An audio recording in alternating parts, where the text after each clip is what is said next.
El eco de las almas perdidas en la colonia agrícola oriental.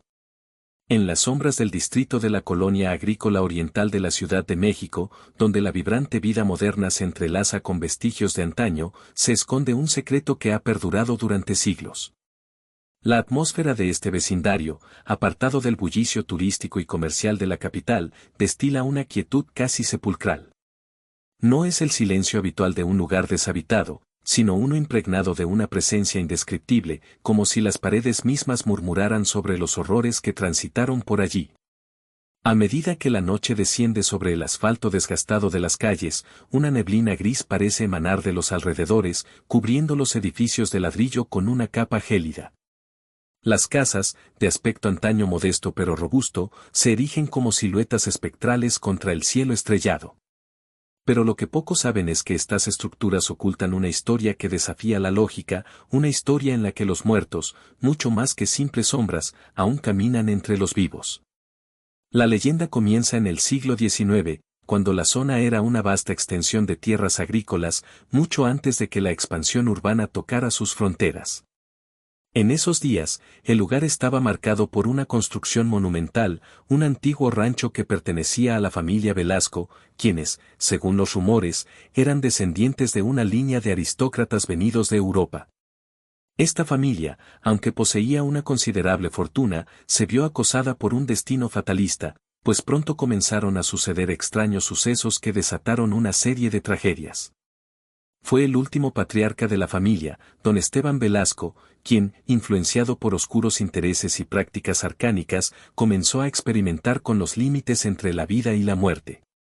Se dice que en su biblioteca personal, adornada con libros antiguos en idiomas olvidados y símbolos esotéricos, don Esteban descubrió un antiguo grimorio, uno que prometía contactar a las almas de los muertos y obtener su sabiduría.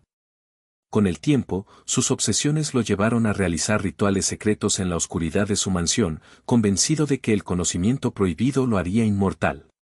Los rumores no tardaron en propagarse. Algunos decían que aquellos que se adentraban en la mansión por la noche nunca regresaban. Otros afirmaban que el viejo patriarca había logrado lo imposible, invocando no solo las almas de sus ancestros, sino también otras entidades que no pertenecían a este mundo. Seres de naturaleza intangible, que poblaban los rincones más oscuros del universo. Desde entonces, aquellos que pasaban cerca del rancho decían escuchar susurros extraños, como voces arrastradas por el viento.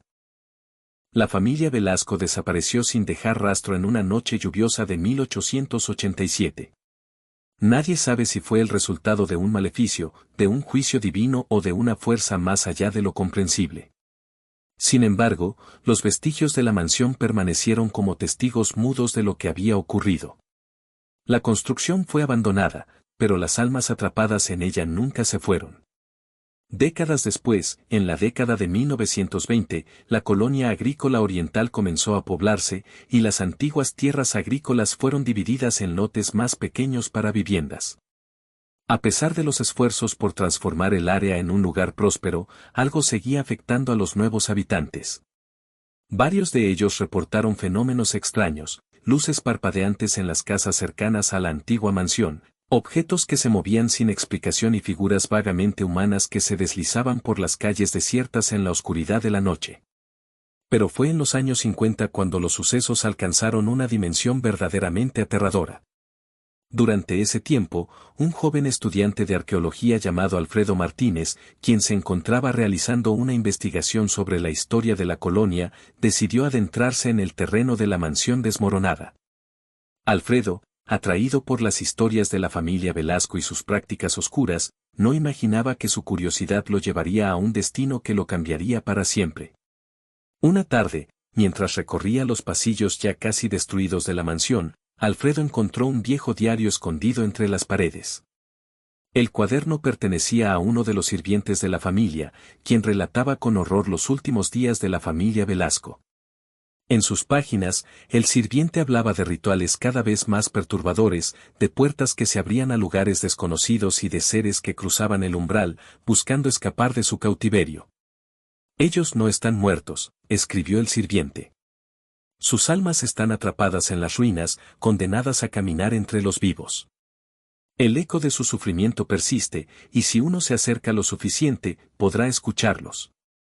Pero no se debe escuchar, porque aquellos que lo hacen nunca regresan.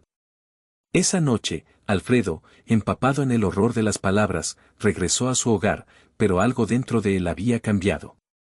Durante semanas, sufrió terribles pesadillas. En sus sueños, los miembros de la familia Velasco le susurraban, pidiendo ayuda para liberarse de su condena. Y lo peor era la sensación de que los muertos no solo hablaban, sino que también lo observaban cuando estaba despierto, desde las sombras del vecindario. Una noche, sin previo aviso, Alfredo desapareció. Nadie volvió a verlo, aunque algunos aseguraban que lo habían visto por última vez en las cercanías de la mansión, con los ojos vidriosos, como si estuviera siguiendo una fuerza invisible. El misterio de la mansión y las almas perdidas persistió, y con el tiempo, la colonia agrícola oriental se transformó en un sitio sombrío. Los edificios nuevos se erigieron sobre las ruinas de lo antiguo, pero la maldición de los Velasco, esa extraña presencia que se colaba entre la realidad y lo sobrenatural, no desapareció. Era como si la ciudad misma absorbiera los ecos de aquellas almas atormentadas, creando una atmósfera de inquietud que ni el tiempo ni el progreso podían borrar.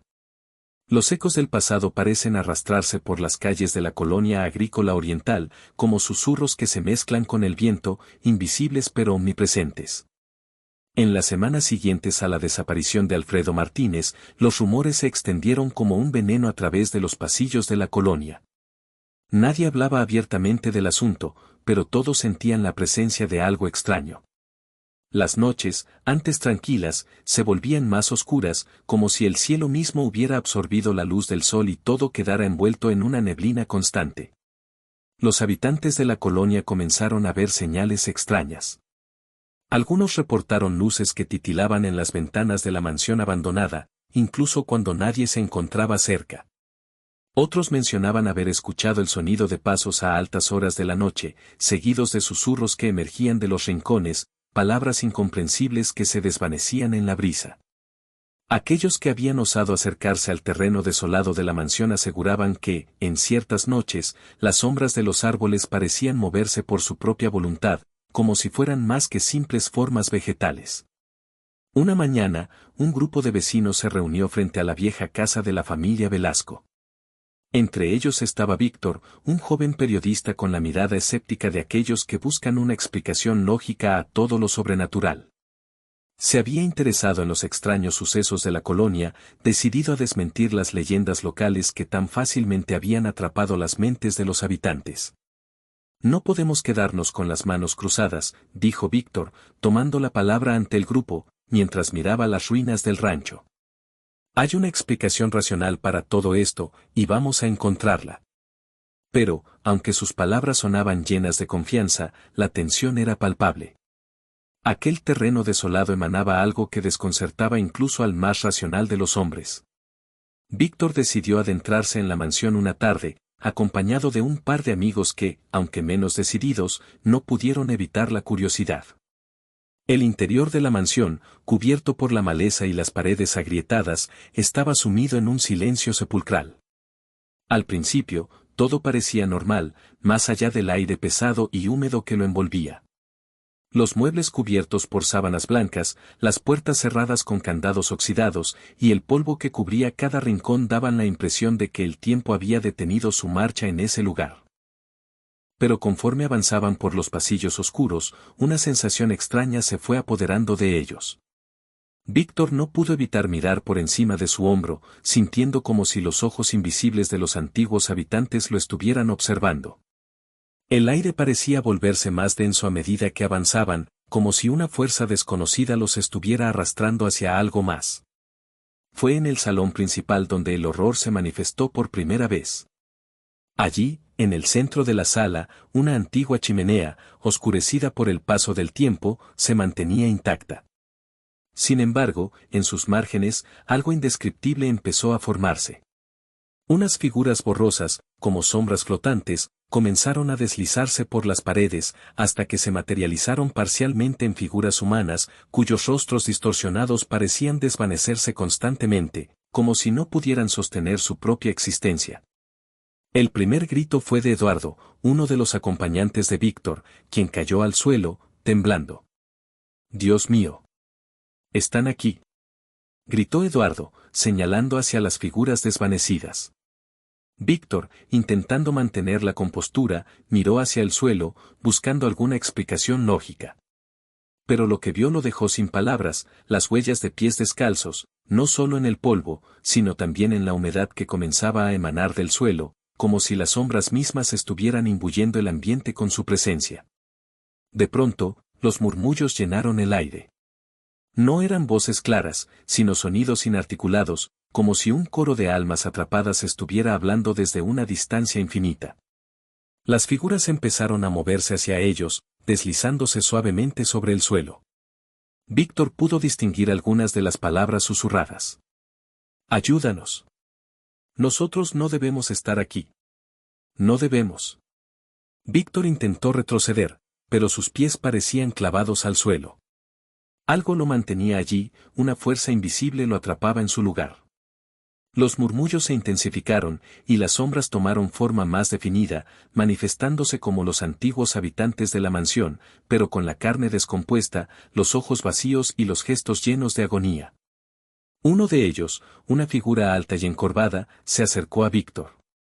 Su rostro era un caos de rasgos borrosos y deformados, pero una de sus manos se extendió hacia él un objeto extraño, un antiguo libro, con cubiertas de cuero gastado y páginas amarillentas. El libro parecía vibrar en sus manos, como si estuviera vivo. «Tómalo». La voz que emergió de la figura no era humana, sino un susurro que resonaba en su mente, arrancándole un grito mudo. Víctor, sin saber por qué, extendió la mano y tomó el libro. En el momento en que lo hizo, las figuras desaparecieron en un destello cegador y el aire volvió a ser espeso y silencioso. El libro era pesado, y una sensación de frío le recorrió la espalda. Al abrirlo, las primeras páginas mostraron símbolos antiguos, similares a los que había visto en las notas de Alfredo Martínez.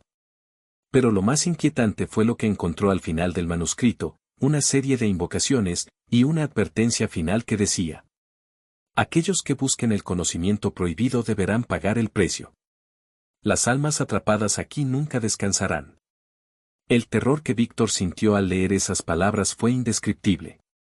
Sabía que algo mucho más grande que él estaba involucrado, algo que conectaba a los muertos de la familia Velasco con una fuerza más allá de la comprensión humana. Pero lo peor estaba por venir.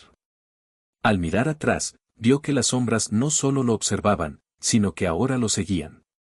El libro en las manos de Víctor emanaba un poder palpable.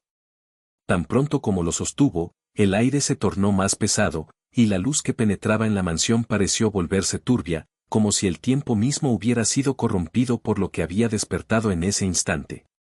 Las palabras que había leído en el grimorio comenzaban a gravitar en su mente, repitiéndose como un mantra enloquecedor.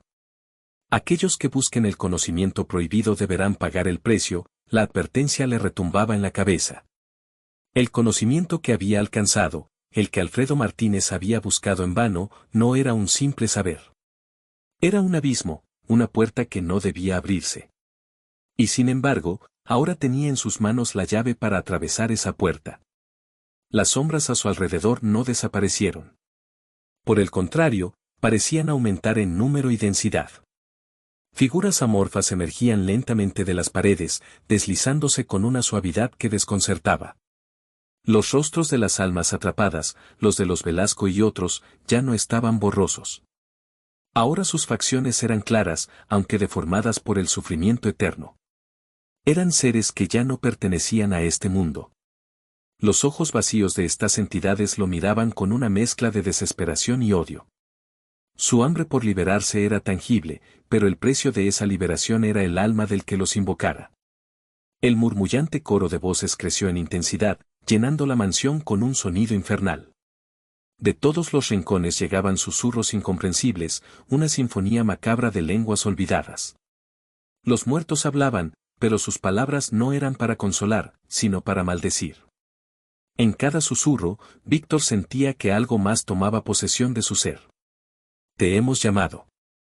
Has abierto la puerta. El precio será tuyo. Víctor trató de retroceder, pero sus pies no se movían. El aire a su alrededor se tornó más denso, casi líquido, y el suelo bajo sus zapatos comenzó a ceder, como si la mansión misma intentara devorarlo. Con cada respiración, sentía que la oscuridad lo tragaba, lo absorbía en su totalidad. Entonces, una figura emergió de la neblina, más alta que las demás, su rostro parcialmente descompuesto y cubierto por una capa de carne que parecía derretirse.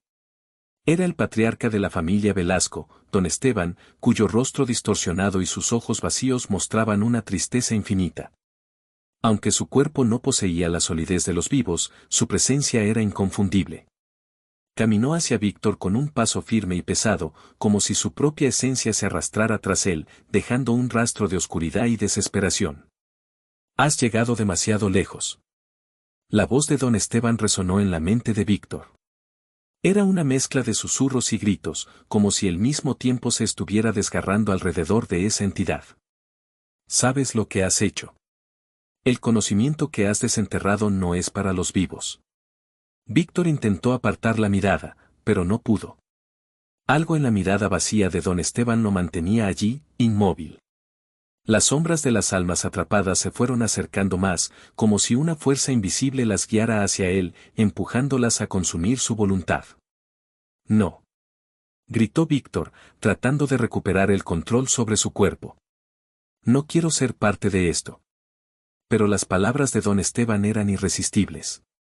«No hay vuelta atrás», dijo la figura, y con un solo movimiento de su mano espectral, el libro que Víctor sostenía comenzó a arder con una luz negra, como si el mismo infierno lo hubiera reclamado. Las páginas se pasaban solas, aceleradamente, como si la entidad estuviera buscando algo en particular. Y cuando las últimas palabras se revelaron en la página final, Víctor las leyó en un susurro. «La liberación es una ilusión. Solo aquellos que paguen el precio podrán escapar de su condena.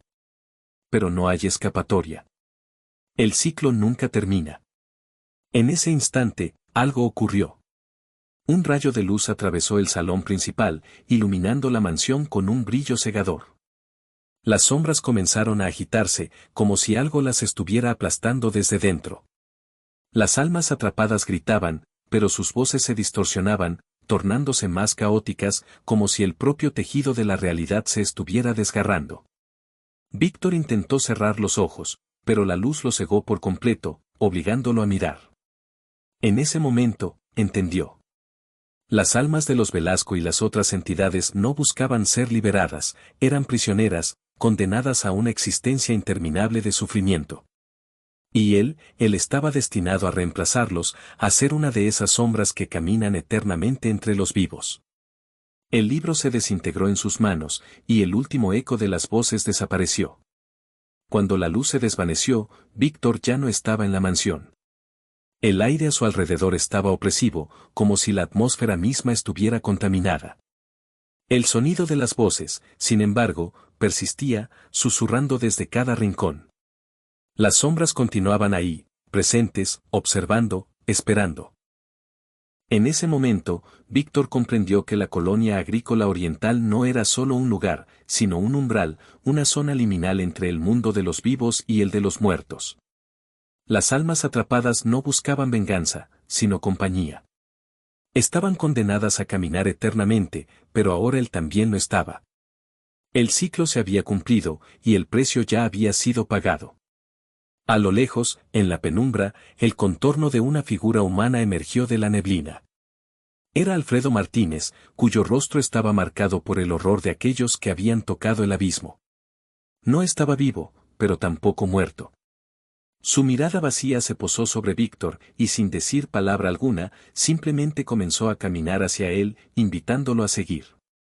Mientras caminaban, las sombras se arrastraban a su alrededor, atrapando las luces de la ciudad en su red oscura.